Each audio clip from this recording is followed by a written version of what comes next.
때 신학교 교훈 과목 중에 필수 과목 중에 하나가 뭐냐면 설교 연습이라는 과목이 있습니다. 설교학이라는 과목도 있고 설교 연습이라는 과목인데 요즘은 제가 알기로는 요즘은 설교 연습 시간이 없어졌다라는 소리를 들었는데요. 설교학을 이제 이론적으로 배운 다음에 그 다음 학기에는 설교 연습 과목이 있습니다. 설교 연습 과목 어떻게 하느냐 하면 교수님하고 이제 학생들이 함께 참석하는데 한 사람당 한 10분 정도 계속 한 학기 동안 학생들이 돌아가면서 설교를 하는 겁니다. 자기가 원하는 본문 선택하고 설교 주제를 선정하고 이제 설교를 한 10분 정도 하는데 설교를 그냥 하는 게 아니라 이제 교수님이 있죠. 설교학 교수님이 제일 앞에 앉고 그다음에 학생들이 제가 다닐 때마다 한 80명 학생들이 제가 앉았는데요. 80명 앉아가지고 이렇게 평가서가 있어요. 평가서가 이렇게 있는데 평가서에 뭐가 있느냐 하면 서로는 적절한가 이렇게 묻습니다. 그러면 적절하다라고 얘기를 하면 이제 점수를 매기는 거예요. 적절한가 아니다라고 평가하고요. 본문 해석은 제대로 했는가, 본문 해석은 잘 되었는지 묻고 예화 사용은 적절한가 이런 것도 묻습니다. 그 다음에는 얼굴 표정은 혹은 모든 표현은 자연스러운가 하는데 우리 학생들이 처음 설교를 하다 보니까요 자연스럽지 않은 사람 많잖아요. 마이크는 여 갖다 놓고 어떤 사람은 이쪽 가가지고 막 설교하는 사람이 있어요. 그리고 막 삿대질을 막 해주는 사람이 있어요. 사람도 없는데 어떤 사람 삿대질 하는 사람도 있고 회중을 겁이다가 못 보고 저 하늘만 보고 설교하는 사람도 있어요. 별의별 사람이 다 있습니다. 그래서 표정은 적절한가, 그다음 얼굴 표정은 괜찮스런가, 자연스러운가 이렇게 묻고요. 결론은 어떤가, 결론은 적절하게 잘 맺었는가라고 하는데 문제는 이 설교를 하는데 누구 앞에 설교를 해야 되냐면 교수님 앞에 설교를 해야 돼요. 교수님 앞에도 설교해야 되고 학생들 동료들 앞에서 쭉 설교를 해야 되는데 설교가 그냥 하기도 어려운데 자기를 평가하는 설교를 해야 되니까요. 얼마나 힘들겠습니까? 그때 제가 설교 연습할 때 설교 제목하고 본문이 어디냐 하면 어딜 것 같아요? 오늘 본문이에요. 오늘 본문과 설교 제목도 똑같습니다. 시몬 베드로라는 제목으로 제가 신학교 때 이제 설교를 했습니다. 설교를 하면서 시몬 베드로라는 얘기를 오늘 공부를 해보면 알겠습니다만 시몬은 아버지한테 받은 육신의 성품이 들어있는 이름이고 베드로는 예수님께 받은 이름, 영적인 성품인데 우리가 시몬에 속한 사람이 베드로가 되어가지고 사는데 시몬 베드로가 때로는 교차한다는 거예요. 어떨 때는 믿음이 좋아가지고 열심히 하다가 어떨 때는 예수 잘 믿는 사람이 자꾸 인간적인 성품이 들어가지고 왔다 갔다 합니다. 여러분 그렇지 않습니까? 믿음이 항상 일치월장 성장합니까? 아니면 믿음 생활 잘하다가 조금만 어떤 말을 들으면 또 인간적인 생각이 뚝 올라와가지고 믿음이 축 처져 버릴 때가 있잖아요. 그래서 시소 게임을 하듯이 시몬이 내려갈 때도 있고 베드로가 내려갈 때도 이게 왔다 갔다 합니다. 그래서 신앙생활 시작해도 보면 마치 시소 게임 하듯이 시몬 베드로가 왔다 갔다 하다가 어느 순간이 되면 시몬이 쑥 빠져나가고 주님께서 부르신 영적인 이름 베드로만 살게 되는 때가 있거든요. 그러면 우리의 마지막 종착지는 어디가 되느냐면 시몬은 빠져나가고 주님께 받은 이름 영적인 성품만 가져가야 되는데 이렇게 해가지고 제가 이제 설교를 했습니다. 그래서 시몬 베드로라는 제목으로 설교했는데 설교학을 몇 점 맞았을까요? A를 맞았을까요? B를 맞았을까요? C를 맞았을까요? F를 맞았을까요? 생각은 여러분 자유입니다. 그냥 아시면 되겠습니다. 하여간 설교학을 그렇게 했는데요. 제가 이제 설교학을 하면서 그때부터 고민한 게 우리 사람들은 시몬과 베드로 사이에 교차하고 있구나 하는 거예요. 여러분들이 보시면서 그런 걸 해야 돼요. 교인들이 아주 안수 집사님이 저렇게 어떨 때는 열심히 하다가 어떨 때는 저렇게 교회를 등질 수 있냐라고 할 수 있는데 베드로도 그랬거든요. 시몬의 성품이 올라갈 때도 있고 베드로의 성품이 올 때 왔다 갔다 하다가 어느 순간 진짜 성령님이 내주하게 되고 성령님이 지배하게 되면 주님 영광에서 살아가는 거죠. 여러분의 삶도 마찬가지고 주변의 삶이 그렇다고 생각하면 영적인 이해가 더 갈 겁니다. 그래서 오늘은 시몬 베드로에 대해서 좀 생각해 보려고 하는데요. 이름의 뜻부터 한번 가보겠습니다. 여러분 이 시몬 베드로의 이름의 뜻은 여러분 들어봤을 건데 시몬이라는 이름의 뜻은 뭐예요? 알죠, 여러분? 시몬이라는 이름의 뜻, 베드로라는 이름의 뜻도 전부 다 뭐예요? 몰라요. 그렇죠? 시몬은 조약돌이라는 뜻입니다. 조약돌. 바닷가에 가면 참 많이 있는 게 조약돌 아닙니까? 그렇죠? 조약돌. 조약돌은 던질 수도 있고 쉽게 깨질 수도 있는 게 조약돌입니다. 그래서 시므온의 헬라식의 이름이 시므온인데 원래 이제 히브리식으로 말하면 시므온이라고 할 수 있고 헬라식으로는 이제 시몬인데요. 조약돌이란 이름의 뜻이 있습니다. 그러니까 그 시몬은 조약돌이라서 언제든지 깨질 수가 있고 던져질 수 있는 이름이고요. 그다음에 시몬의 이름 다른 뜻은 뭐냐면 듣고 있는 것이란 뜻도 있어요. 듣고 있는 것이란 이름의 뜻도 있습니다. 그래서 시몬은 조약돌이다 혹은 듣고 있는 것이란 이름의 뜻이 있고요. 그래서 부모님께 받은 이름이죠. 계속해서 반복하는데 시몬이란 이름은 누가 지었을까? 아버지나 어머니가 지었을 거고 당시에 히브리 관점에서 보면 어머니가 주로 지었을 거다라고 추정해 볼 수 있죠. 부모에게 받은 이름입니다. 그러면 베드로가 뭐냐? 베드로는 이름이 뭐냐? 예수님이 만났더니 너 앞으로 이름을 베드로라 해라 게바라고 해라는데 시몬은 조약돌이고 베드로도 역시 돌은 돌인데 어떤 돌이냐면 반석이에요. 반석. 경상도 말로 하면 뭐가 될까요? 바우가 되는 거예요. 바우. 경상도 말로는 바위고 표준말로 하면 반석인데 요르단에 가면 라틴어로 된 반석이 하나가 있죠. 요르단 하면 대표적인 관광지가 페트라가 나오잖아요. 페트라에 가면 반석 엄청난 반석인데 반석은 누가 깨뜨릴 수가 없고 옮길 수가 없는 거예요. 그래서 예수님은 그 시몬에게 너는 앞으로 베드로라 한다고 하는데 인간의 힘으로는 도저히 옮길 수도 없고 깨질 수 없는 그 이름을 예수님이 준 거죠. 그러니까 네가 지금 흔들리는 존재지만 영적으로 나중에 반석 같은 움직일 수 없는 베드로가 된다. 반석 같은 존재가 된다 했어요. 그다음에 게바라는 말도 있죠. 그 때로는 어떤 게바라는 말인데 베드로와 같은 뜻입니다. 이 아람어로 이제 게바라고 얘기하는데 이 게바 역시 뜻은 뭐예요? 반석이고 바위란 이름의 뜻입니다. 똑같은 말이에요. 그래서 베드로와 게바는 같은 말인데 아람어로 게바라고 했다 하는 걸 보면 되겠고요.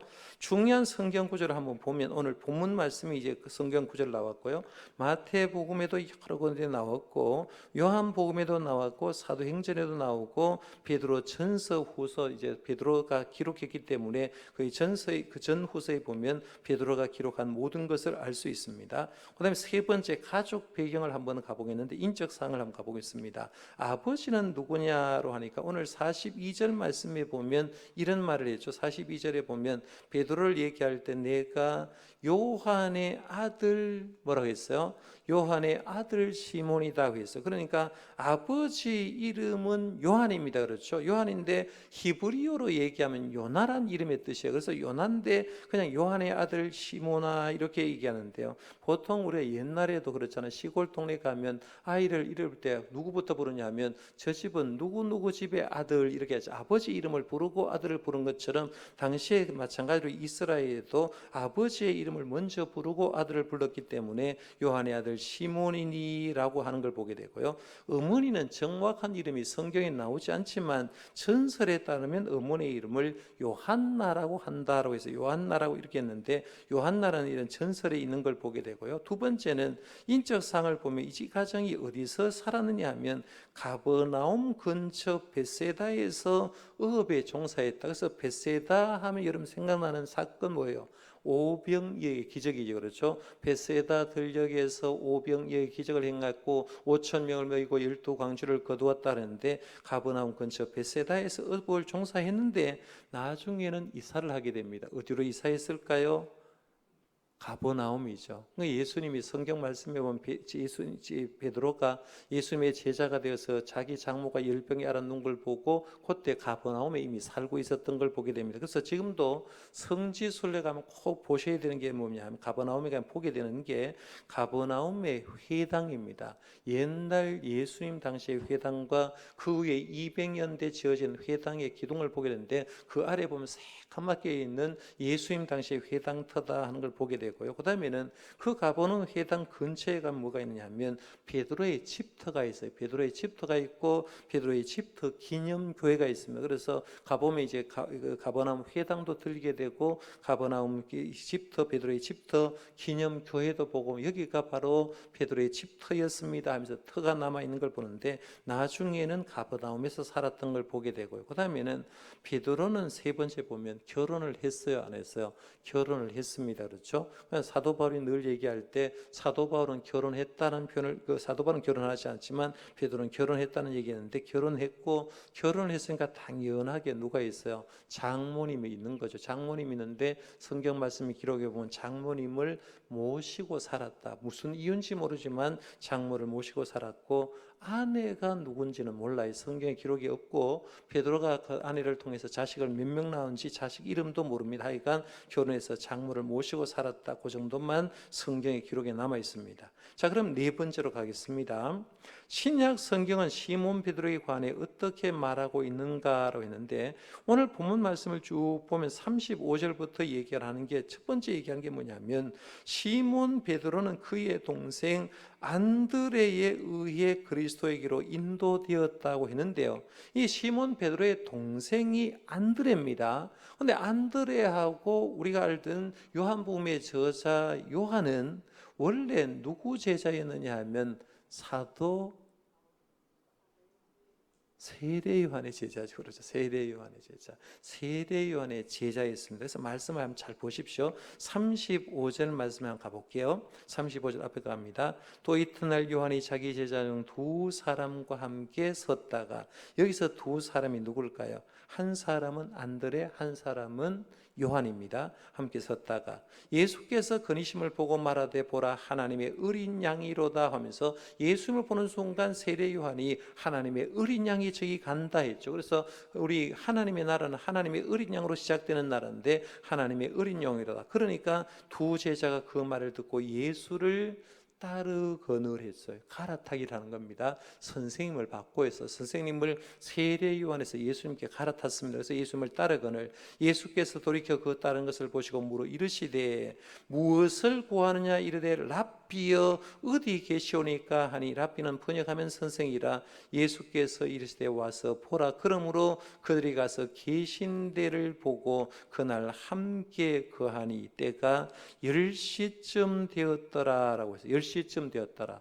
10시쯤 되었다는 건 유대 시간하고 우리하고는 6시간을 더 추가를 하면 되거든요. 그러면 10시쯤 되었다라고 했을 때 우리로 말하면 오후 한 4시경이 되었을 거예요. 그래서 4시경부터 누구를 따르냐면 예수님과 함께 가는 거니까 아마 학자들은 그때부터 이제 하룻밤을 예수님과 함께 보냈을 거다. 안드레도 사도 요한도 예수님과 함께 쭉 하루를 보낸 다음에 이튿날 아침에 어떤 일을 있느냐 하면 오늘 말씀해 보십시오. 안드레가 이제 베드로의 형제 안드레 했는데 41절에 한번 가볼게요. 41절에 그가 먼저 자기 형제 시몬을 찾아 말하되 여기 보면 그가 먼저 자기 형제를 찾았다는 말은 나중에도 찾았던 사람이 있다는 말이죠. 그렇죠? 누가 찾은 거예요? 요한도 찾았습니다. 그렇죠? 요한도 찾았는데 먼저 안드레가 찾았어요. 안드레가 찾았는데 안드레가 그의 형님을 찾아간 거죠. 그래서 그의 형제라고 했는데 사실은 형님 시몬을 찾아 말하되 우리가 메시아를 만났다 하고 라고 말하면서 데리고 예수님께 왔다 하는 거죠. 그러니까 요즘 말로 하면 내가 예수님 만나보니까 메시아를 만났는데 형님 메시아 구원자에 갑시다 해서 전도를 했다는 겁니다. 그러니까 안드레가 먼저 시몬을 전도하게 되고 나중에 이어서 누가 전도합니까? 함께 있었던 두 제자 요한이죠. 그러면 요한을 생각하면 누구예요? 요한도 형님이 있죠. 베드로와 안드레, 야고보, 요한. 이해갑니까? 특징이 뭐예요? 세례 요한의 제자 두 사람이 둘 다 동생이었죠. 그렇죠? 둘 다 동생이었는데 둘 다 예수님 만나고 형님을 전도하잖아요. 그러니까 베드로와 안드레, 야고보, 요한인데 동생이 전부 다 형님을 전도하는 걸 보게 됩니다. 그래서 놀라운 특징이 그런 전도를 통해서 시몬 베드로는 그의 동생 안드레에 의해서 그리스도에게로 인도되었다라고 합니다. 그럼 제가 여러분 이름 물어볼 수 있어요. 오늘 계속 물어볼 건데 여러분은 누구 전도로 통해서 교회에 오셨습니까? 라고 물으면 전도자가 있을 수 있죠. 아버지가 될 수도 있고 어머니가 될 수 있어요. 모태신앙은 부모님이 되겠죠. 태어나자마자 아버지 엄마가 날 무의식 중에 교회를 데려갔던 분도 있고 그다음에 여름에 교회에 온 사람 가운데는 친구를 따라서 온 사람이 있어요. 우리 영진이 친구를 따라서 친구가 올 수도 있어요. 그러면 날 누가 전도했냐라고 말하면 전도자가 있어야 돼요. 그리고 그걸 하나 물어본 다음에 그러면 나로 통해서 교회에 나온 사람은 누군가? 나로 통해서 예수 믿은 사람은 누군가 또 연결이 되잖아요. 그러면 내가 누구로 통해서 전도받아서 교회를 갔다면 나로 통해서 누군가가 뒤에 지금 있어야 된다는, 이게 신앙적으로 계속 이어지는 거거든요. 그러면 나는 과연 누구에게로 인도했고 누구를 인도하고 있는가 한번 생각해 볼 필요가 있죠. 자, 그럼 두 번째로 한번 가볼게요. 예수님은 시몬에게 또 다른 이름을 주셨다. 이미 앞부분에 생각했어요. 시몬에게 베드로라는 이름을 줬습니다. 시몬은 태어났을 때 가진 인품이죠. 태어났을 때 가진 이름입니다. 사람의 아들이죠. 시몬은 사람의 아들입니다. 사람의 아들이니까 당연히 누굴 닮았느냐 하면 아버지 성품 닮았겠죠. 그죠? 아버지 성품. 그 다음에 아버지의 육정을 닮았고 아버지의 죄성을 닮았습니다. 그러면 여러분들한테 물어볼 수 있죠.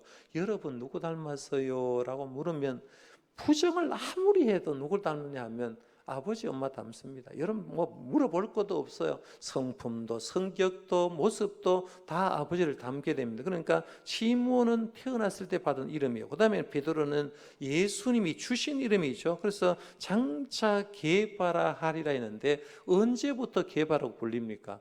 너희 이제 부름 받을 때 이미 첫 제자가 베드로가 되잖아요. 그런데 첫 제자가 베드로 돼가서 부름 받을 때 이제부터는 베드로라고 성취한 데가 언제냐면 마태복음 16장 16절에 보면 신앙 고백 뒤에 베드로가 성취가 됩니다. 그러니까 약 2년이 지난 다음에 드디어 베드로라는 이름이 정상적으로 이제 불려지는 걸 보는데, 우리가 이제 베드로는 예수님 주신 이름이다. 그래서 예수님 주신 이름이라고 한꺼번에 안 바뀐다. 여러분 교회 생활하면서 이런 거 얼마나 좋아요. 교회 저번 처음 나왔어요. 이제 교회 처음 나왔습니다. 교회 처음 나오는데 처음 나오자마자 은혜를 받아가지고 확 바뀌어가지고요. 얼굴이 싱글벙글합니다. 주일 잘 섬기고 헌금 잘 드리고 봉사 잘하고. 이런 사람이 있을까요? 없을까요? 이런 사람 없어요. 좀 다니다 보면 저 새벽기도 며칠 나왔네 싶으면 안 보여요. 그러다가 또 지나고 나면 조금 더 와요. 왔다 갔다 하다가 1년 지나고 2년 지나고 3년 지나고 4년 지나다 보면 어느 순간 옛날 모습이 없어지고 주님을 닮은 모습이 있는 거예요. 그래서 우리가 저 사람이 교회에 와가지고 예를 들어서 어떤 직분을 받아도요, 한순간 바뀌는 것죠 절대로 안 반갑습니다. 자기가 어릴 때부터 받은 것들, 기질들을 무시하지 못해요.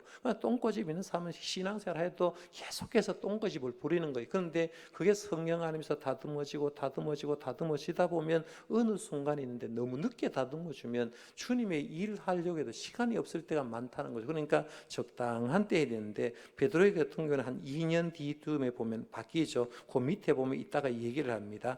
마태복음 16장 이미 한번 볼까요? 16장 그 밑에 4번으로 한번 가보겠습니다. 4번에 보면 마태복음 16장에 제가 바뀐다고 했잖아요. 한번 보십시오. 시몬 베드로가 대답하이르되 주는 그리스도시요 살아계신 하나님 아들이시니이다. 예수께서 대답하여 이르시되 바요나 시몬아 내가 복이 있도다. 이를 네게 알게 하니는 혈육이 아니요 하늘에 계신 내 아버지시니라. 또 내가 네게 이르노니 너는 베드로라. 이렇게 했죠. 너는 베드로라. 내가 이 반석 위에 내 교회를 세우리니 음부의 권세가 이기지 못하리라 라고 말하면서 이제는 시몬이라고 말을 하지 않고 너는 베드로라 이렇게 했어요. 그동안 성경 말씀을 읽어보면 어떨 때는 시몬 베드로가 계속해서 같이 나옵니다. 같이 나오다가 어느 정점이 되면 시몬이라는 이름이 떨어지고 계속해서 베드로라는 이름이 등장하는 거 봅니다. 그러나 이제 신앙 고백을 통해서 너는 베드로라라고 인정해 주는 걸 보는데 그때부터 시작해서 이제 그것이 성취가 되는 걸 봅니다. 그 다음에 3번으로 한번 가볼게요. 3번 다시 올라갑니다. 시몬 베드로는 예수님의 12 제자 중에 하나였으며 야고보와 요한과 함께 3인의 제자였다. 그러니까 베드로와 안드레, 야고보, 요한은 1그룹의 제자인데 1그룹의 제자 가운데도 세 사람이 더 쓰임 받았다는 거죠. 그래서 결정적인 순간에 3인의 제자는 예수님과 함께하게 됩니다. 여기에 보통 이제 장로고시를 치거나 목사고시를 칠 때 이런 문제가 딱 나옵니다. 신학교에도 시험치 나오는데요. 언제 함께 했느냐? 여러분이 답을 맞출 수 있을 겁니다. 왜냐하면 뒤에 글이 있기 때문에. 첫 번째는 누구의 딸을 살리실 때 3명이 갔어요? 누구의 딸요? 네. 딸 살린 게 야이로의 딸밖에 안 살렸잖아요. 그래서 야이로의 딸 살릴 때, 그 다음에는 어느 산에 갔을 때, 무슨 산요? 예수님의 모습이 막 변형되었잖아요. 변화산 가셨을 때. 그 다음에 겟세마네 동산에 기도할 때 나머지 제자는 쭉 꾸트기 놔두고 세 제자만 데리고 돌 던질 만큼 거리 가가지고 기도하실 때도 기도 부탁을 누구한테 했어요? 세 제자에게 했어요. 세 제자에게.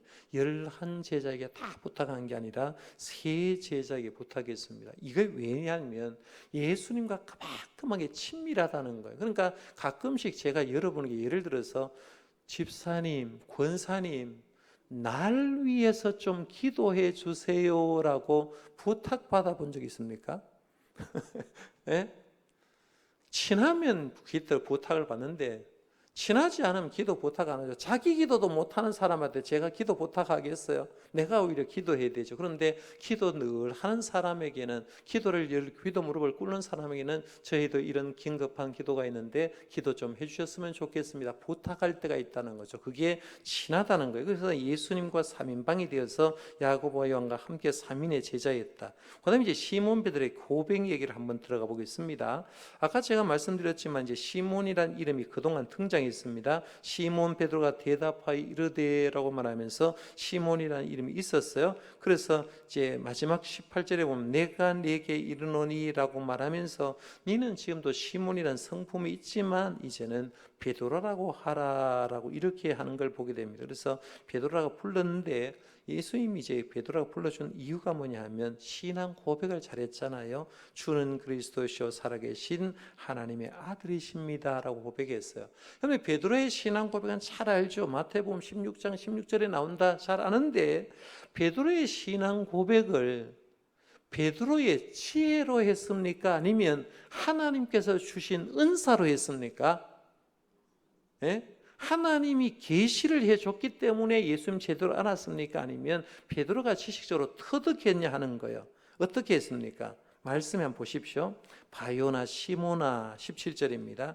네가 복이 있도다. 이를 내게 하게 한 이는 혈육이 아니고 쉽게 말하면 이성에서 나온 게 아니라는 거예요. 네가 똑똑해서 나온 게 아니라 하늘에 계신 내 아버지가 주셨다고 했죠. 하나님 아버지의 계시라는 거죠. 그러니까 우리가 하나님 앞에 서면 하나님 앞에서 깨달아지는 게 많거든요. 그러니까 우리가 하나님 앞에서 얘기를 할 때 굉장히 많아요. 저 같은 경우에도 목회를 하다 보면 이제 성도를 위해서 기도해 줄 때가 많아요. 아픈 환자를 위해서 어떤 문제를 와서 기도해 줄 때 성경 구절을 인용을 하는데 성경 구절을 딱 인용하고 나면 그 구절이 그 사람과 딱 직방으로 맞아 떨어지는 수가 있어요. 그러면 제가 그 사람 만나기 전에 성경 구절을 요 구절을 주겠다라고 생각한 게 아니라 하나님이 그 순간 성경 말씀을 그 시에 적절하게 줄 때가 있다는 거예요. 그러면 주님 앞에서 관계가 있을 때 주님이 그런 지혜를 줄 때가 많거든요. 그래서 아버지의 계시로 통해서 받은 거예요. 그 다음에 말씀에 보면 우리가 유명한 말이죠. 그래서 이제 하늘 아버지께서 계시로 주셨다 한 다음에 그 다음에 18절에 내가 내게 이르노니 너는 베드로라. 이제 반석이라고 하죠. 너는 바위라. 내가 이 반석 위에 내 교회를 세우리니. 근데 로마 가톨릭 교회는 이걸 베드로의 터 위에 교회를 세운다 했지만 우리는 베드로의 신앙 고백 위라고 했죠. 베드로가 신앙 고백 위에 주님의 공동체를 세운다. 그래서 신앙 고백 터 위에 이게 교회를 세운다. 그래서 교회가 뭐냐면 에클레시아죠. 부름받은 사람들의 모임인데 예수님께 부름받은 사람이 모여 사는데 전부 다 주님은 그리스도라고 신앙 고백하는 사람 바탕 위에 교회가 형성된다라고 얘기를 합니다. 그래서 이 교회를 세우는데 교회는 음부의 권세가 이기지 못한다. 아무리 세상에 박해를 해도 교회는 없어지지 않습니다. 교회가 지금 한국교회 줄어든다고는 얘기를 합니다. 그러나 한국교회가 없어지냐? 절대로 없어질 수가 없어요. 그래서 직업으로 얘기하면 우리가 이제 뭐 앞으로 뭐 직업이 뭔 직업이 없어진다 하는 거 굉장히 많잖아요. 공인중개사가 없어질 거다, 뭐 없어질 거다 이렇게 얘기를 하는데 절대로 없어지지 않는 직업이 하나가 있어요. 뭘까요? 목사예요, 목사요. 절대로 없어지지 않습니다. 왜? 교회는 영원하기 때문에 그래요. 교회는 영원하기 때문에 절대로 그 음부의 권세가 이기지 못하기 때문에 주의 종 하나님의 사역자들은 계속해서 이어지는 걸 보는데 하여간 이제 오늘 말씀에 내 교회를 세우니 음부의 권세가 이기지 못하래. 그 다음에 기록은 안 했습니다. 19절 말씀에 가면 뭐냐 하면 내가 천국 열쇠를 준다 이 표현을 했어요. 여기서 천국 열쇠 있잖아요. 천국이 뭐예요? 천국 풀었으면 말 그대로 하나님의 나라잖아요. 하나님의 나라의 열쇠인데, 가톨릭에는 뭘 얘기하냐면 베드로의 교황권에서 교황의 이수를 받을 때는 큰 열쇠를 받습니다. 자기가 여기에 오면 하늘이 열린다고 하는데, 우리가 받아야 되는 이런 거예요. 천국 열쇠는 베드로를 통해서 하나님의 나라가 열리게 된다, 이 얘기입니다. 가만히 한번 생각해 봐요. 오순절 성령 강림을 받고 베드로가 첫 번째 설교를 했습니다. 설교를 하니까 베드로의 설교를 듣고 하루에 몇 명이 회개했죠? 3,000명이 회개했죠. 3,000명이 하늘나라 열린 거예요.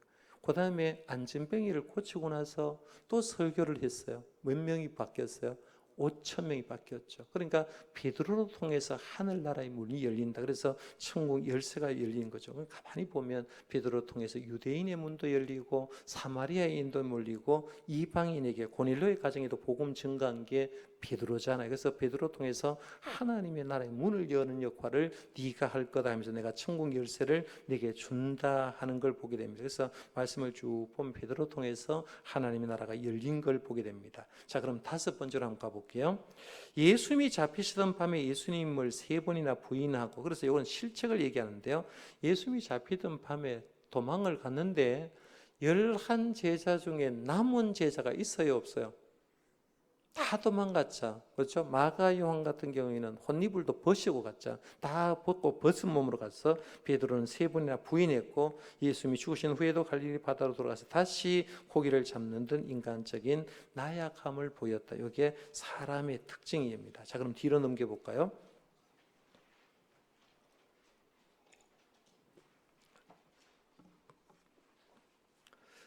이 베드로의 행적을 사실은 다 얘기할 수가 없어요. 왜냐하면 원체 많은 부분을 베드로가 얘기하고 있기 때문에 요약을 해볼 수 있어요.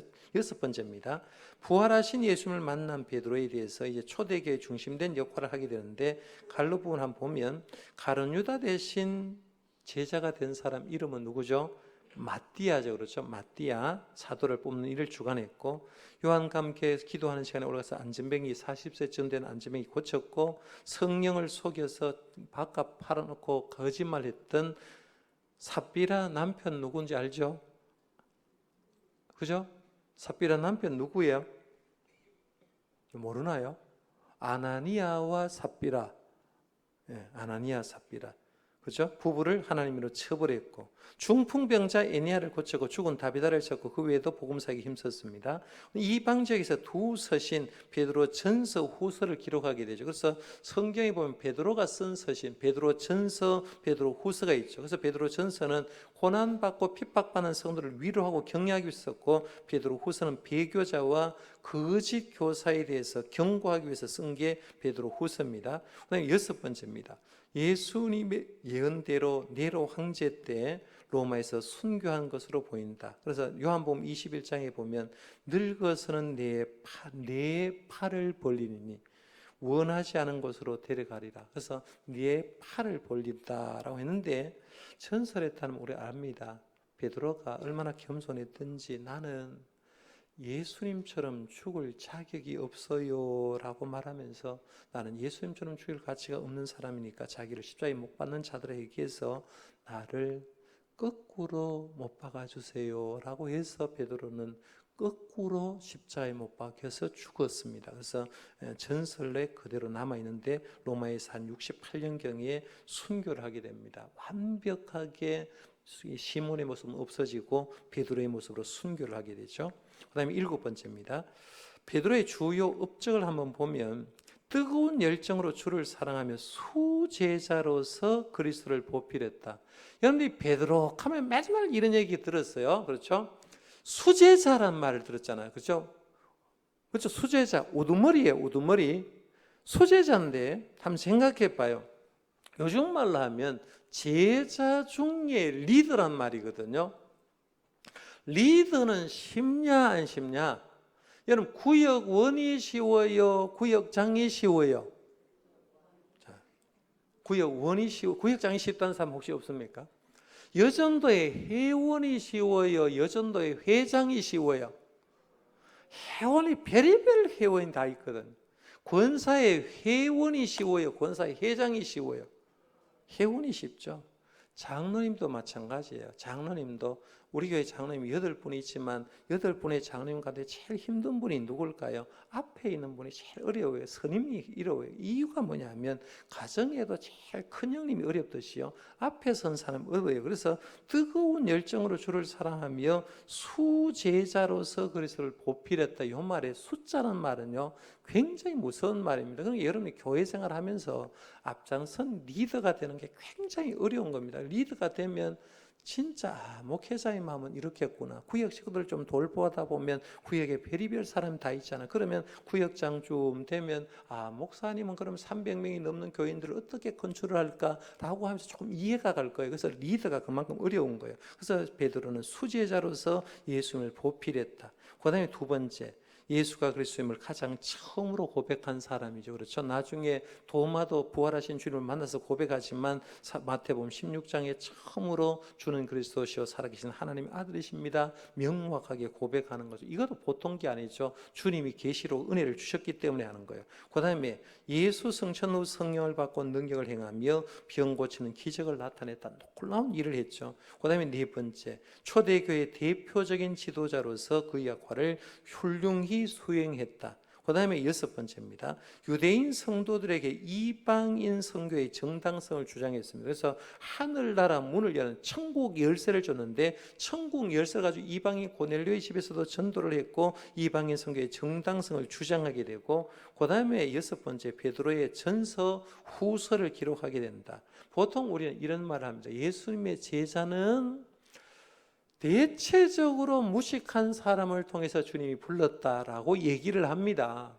그런데 여러분, 요즘 대학교에 나와서 박사학위를 받았던 사람에게 제가 얘기를 해서 당신들은 박사학위를 받고 예수님이 잘 알면 성경 말씀처럼 몇 장으로 예수님에 대해서 압축해서 한번 기록해 보십시오 라고 하면 기록할 사람 하나도 없습니다. 그런데 베드로는 어떠냐면 베드로 전서 후서를 가만히 한번 읽어보면요, 절대로 베드로를 못 배웠다는 소리를 못하게 됩니다. 어떻게 이런 글을 쓸 수 있었을까? 이렇게 논리적으로 쓸 수 있었다는 거예요. 그 능력이 어떻게 나왔을 걸까요?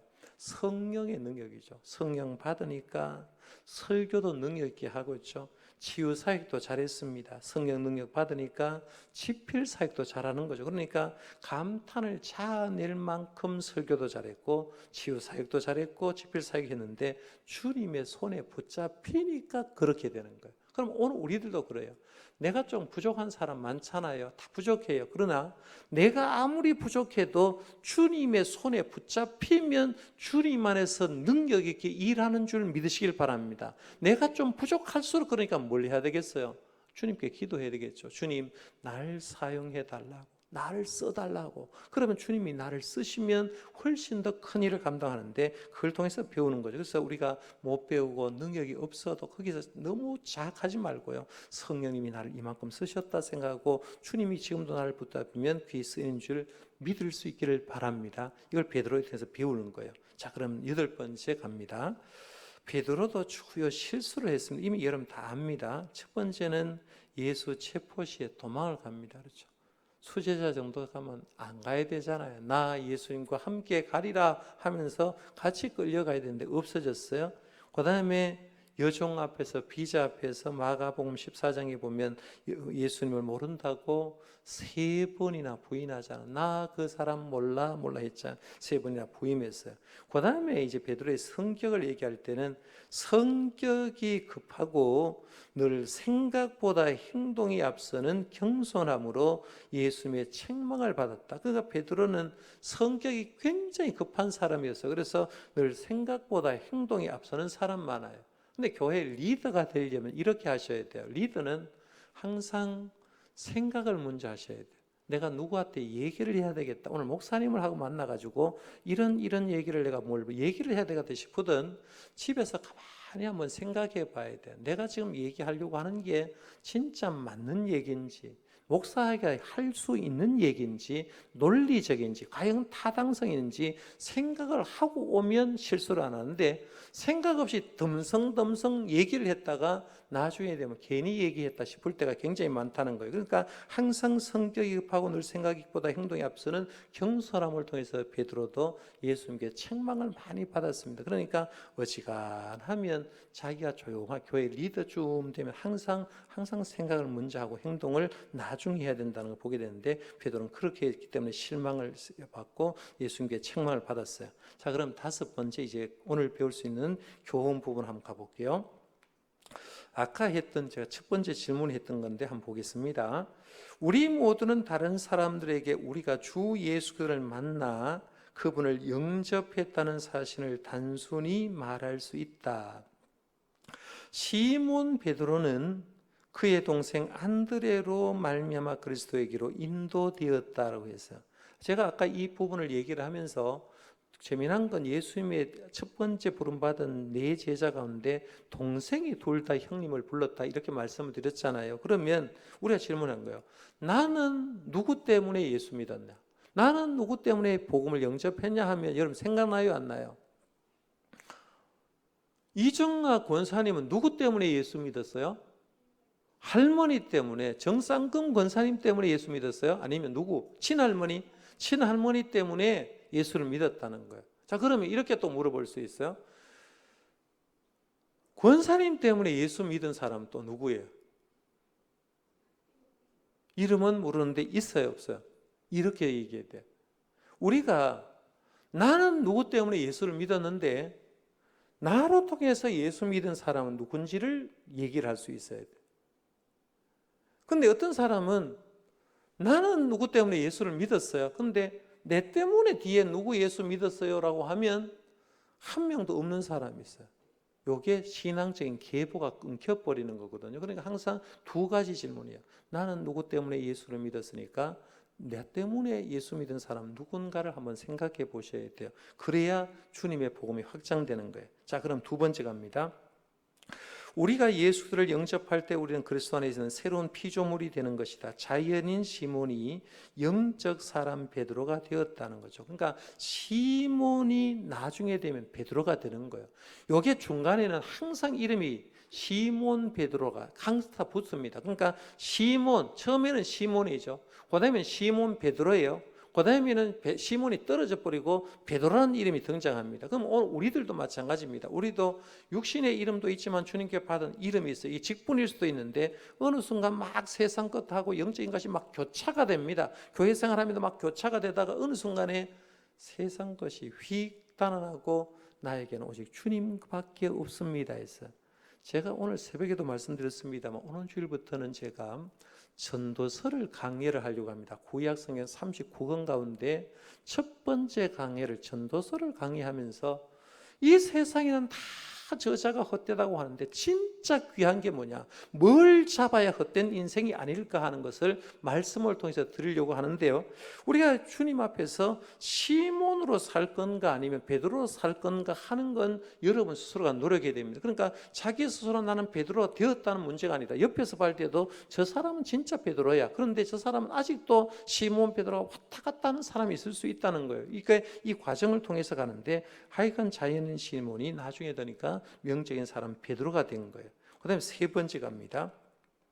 시몬 베드로는 그리스도에서 두 가지 성품을 소유했다. 그는 우리에게 자연인인 죄의 성품이죠. 그 할로 열까요? 자연인인 죄의 성품, 즉 아담의 성품이 있고 신령한 성품이 있는데 그건 거듭난 성품입니다. 거듭난 성품인 신령한 성품을 갖고 있다는 것을 가르쳐주고 있다.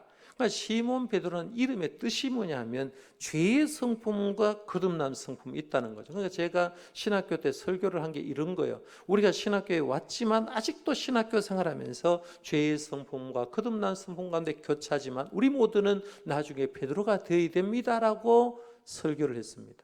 그러니까 그 설교를 들었던 교수님이 은혜를 받을까요? 안 받을까요? 네? 신학생들이 그 기도를 했으니까 은혜를 받을 수밖에 없죠. 학점은 여러분 생각하는 게 학점은 별 중요한 게 아니라고 했어요. 그냥 가는 거예요. 자, 4번입니다. 교회는 베드로나 어떤 다른 사도들에 의해 세워지지 않는다. 반석이신 예수님이 교회의 근원이시며 기초이시다 해서, 여러분들 교회는 우리 정동교회는 주인이 누굽니까? 이렇게 물으면 누구라고 해야 돼요? 왜 그러냐 하면요, 전도서를 제가 공부를 하면서 재미난 게 이런 거예요. 이 세상의 모든 건 다 없어져 흘러가. 땅은 안 바뀌어. 그렇죠? 우리는 유한한 존재. 그런데 우리가 이걸 모르고 사는, 이 세상에는 전부 다 사람들이 문제가 뭐냐면 전부 다 오래 산다고 생각하는데 다 죽는 거예요. 그렇죠? 근데 안 죽는, 여러분 죽는다고 생각하는 사람 하나도 없다는 얘기입니다. 그런데 우리는 다 죽어야 되는 존재예요. 교회도 말할까요? 정동교회 100년 후에 우리 교회는 유지되어 있을 거예요 아마. 그런데 100년 후에 정동교회는 애들 없죠 지금. 청년들 몰라 120세까지 살면 살아갈지 모르지만 100년 후에 되면 우리 모두는 정동교회 없는 줄 믿으십시오. 없어요. 그러나 정동교회는 예수님이 꾸려 가십니다. 이해갑니까? 이걸 인정하시라는 거예요. 항상 교회 근원은 예수님이다 하는 겁니다. 예수님이 교회 거처고 근원입니다. 베드로는 그가 자신의 서신에 말한 것처럼 신령한 집으로 세워가는 산 돌들 중 작은 돌에 불과하다. 그 예수님이 큰 돌이고 우리는 작은 돌이 하나가 해야 되는데 교회를 세우는 작은 돌이에요. 그 다음에 이 다섯 번째, 베드로는 왕국 열쇠를 송수했고 그 왕국이라는 게 하나님의 나라 얘기합니다. 복음은 모든 사람이 우리 세대까지 전달되었다. 유대인과 사마리아인과 이방인의 순서대로 말씀을 받았다 했는데 사도행전 1장 8절이 그 얘기잖아요. 오직 성이 너희에게 임하시면 너희가 권능을 받고 예루살렘과 온 유대와 사마리아와 땅 끝까지 이르러 내 증인이 되라 했는데 베드로를 통해서 이런 일이 벌어졌죠. 그 다음에 여섯 번째 마지막입니다. 우리가 무심코 받아들인 새로운 소망의 메시지는 놀랄만한 계시이다 해서 계시이다. 새로운 메시지는 예루살렘 교회를 놀랍게 성장시켰다.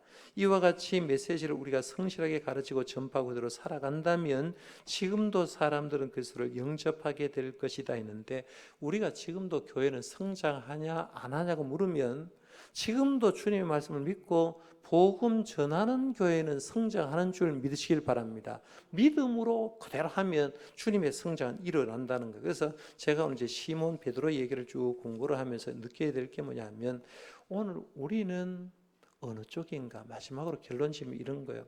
나는 시몬인가? 두 번째, 나는 시몬 베드로인가? 세 번째, 나는 베드로인가?